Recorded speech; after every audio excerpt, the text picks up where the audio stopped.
सो ये 5 तरीके के स्टेप्स जो है वो सीनियर डेवलपर्स फॉलो करते हैं टू फिक्स एनी बग। जब कोई बग कोड में आता है तो जूनियर डेवलपर का रिएक्शन कुछ इस तरीके से होता है कि चलो भाई कोड ही चेंज कर देते हैं, लेकिन वहीं पे सीनियर डेवलपर का जो रिएक्शन होता है वो कुछ इस तरीके से होता है। पहले मैं एनालाइज करता हूँ कि कोड में एक्चुअली कहाँ पे बग आया है, उसे मैं एक एक करके फिक्स करूंगा।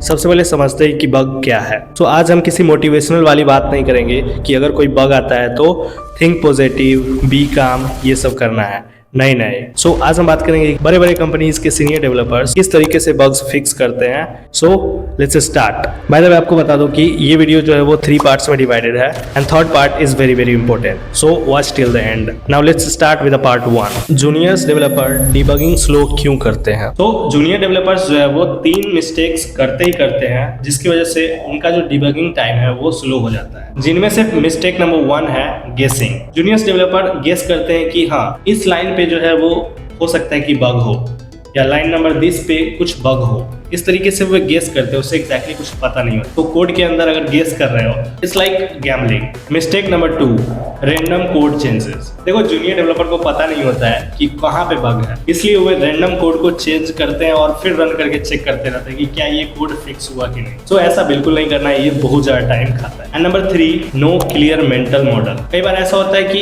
कौन सा एपीआई कहाँ से आ रहा है और किस कोड का क्या मतलब है, इसका आउटपुट क्या है, इसका इम्पैक्ट क्या होगा, ये पता नहीं होता है, जिस वजह से इसे कोड में बग ही नहीं मिलता है। तो जब कोड का फ्लो ही नहीं समझ में आता है तो डीबगिंग जो है वो एक ब्लाइंड की तरफ फील होता है। तो ये 3 मिस्टेक्स जो है वो करते ही करते हैं। तो ये तो हो गए कॉमन मिस्टेक्स जो कि जूनियर डेवलपर्स करते हैं। And now let's talk about part 2, senior developers debugging process. देखो सीनियर डेवलपर्स के पास अगर कोई बग आता है तो वो इन स्टेप्स को फॉलो करते हैं, जिनमें से फर्स्ट स्टेप है बग को रिप्रोड्यूस करो। सीनियर सबसे पहले एक सवाल पूछता है, क्या मैं बग को रिप्रोड्यूस कर सकता हूँ? क्योंकि अगर बग रिप्रोड्यूस नहीं हुआ तो फिक्स सिर्फ लक से होगा। तो rule number 1 is no reproduction is equal to no debugging. Same input, same steps, same environment. Production bug है, स्टेजिंग या लोकल में रिप्रोड्यूस करने की कोशिश करो। स्टेप 2, स्कोप नैरो करो। जूनियर पूरा कोड बेस देखना स्टार्ट कर देता है, लेकिन यहीं पे सीनियर पूछता है ये बग एग्जैक्टली किस लेयर का है? यूआई प्रॉब्लम है, एपीआई प्रॉब्लम है, डेटाबेस प्रॉब्लम है, नेटवर्क टाइम आउट प्रॉब्लम है। जब आप स्कोप नैरो कर देते हो तो 100 फाइल से 5 फाइल हो जाती है और डिबगिंग स्पीड यहीं से बढ़ती है। एंड स्टेप 3, एजम्पशंस लिखो mentally. Senior developer directly code change नहीं करते, वे पहले एजम्पशंस बनाते हैं। एग्जांपल के लिए शायद डेटा यहाँ नल आ रहा है, शायद ये कंडीशन कभी ट्रू ही नहीं होती, शायद ये फंक्शन कॉल ही नहीं हो रहा। हर एजम्पशंस एक हाइपोथेसिस होती है। एंड स्टेप 4, एक टाइम पे एक टेस्ट करना। जूनियर सब कुछ एक साथ चेक करता है, सीनियर्स एक एजम्पशंस पिक करता है, सिर्फ उस पे टेस्ट करता है। Logs, break points, temporary points, जैसे ही एजम्पशंस गलत प्रूव होता है नेक्स्ट एजम्पशंस पे जाते हैं। No emotions, no ego, self elimination. And number 5, root cause fix.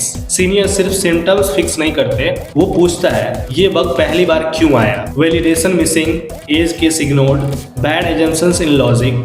तो root cause fix is equal to future bugs is fix. So ये 5 तरीके के स्टेप्स जो है वो सीनियर डेवलपर्स फॉलो करते हैं to fix any bug. Now let's talk about part 3 which is real life difference. इसी वजह से सीनियर डेवलपर्स को जब आप देखोगे तो वो काम फील होता है और वो एक पॉजिटिव माइंड के साथ कोड करता रहता है। उनको मैजिक बिल्कुल नहीं आता, उनके पास प्रोसेस होता है, वही प्रोसेस जो कि मैंने 5 स्टेप में आपको बताया है। जब आप प्रोसेस फॉलो करते हो तो प्रेशर कम होता है, कॉन्फिडेंस बढ़ता है और सबसे इम्पोर्टेंट सेम बग आप दोबारा नहीं करते। तो अगर आप अपने डिबगिंग स्पीड फास्ट करना चाहते हो तो गेसिंग करना बंद करो और इन स्टेप्स को फॉलो करो। वीडियो को लाइक कीजिए क्योंकि ये डेली लाइफ में काम आने वाली चीज़ है। एंड सब्सक्राइब कर लेना क्योंकि इस तरीके के और मज़ेदार कोडिंग वीडियोज़ आने वाले हैं इस चैनल पे। बाय।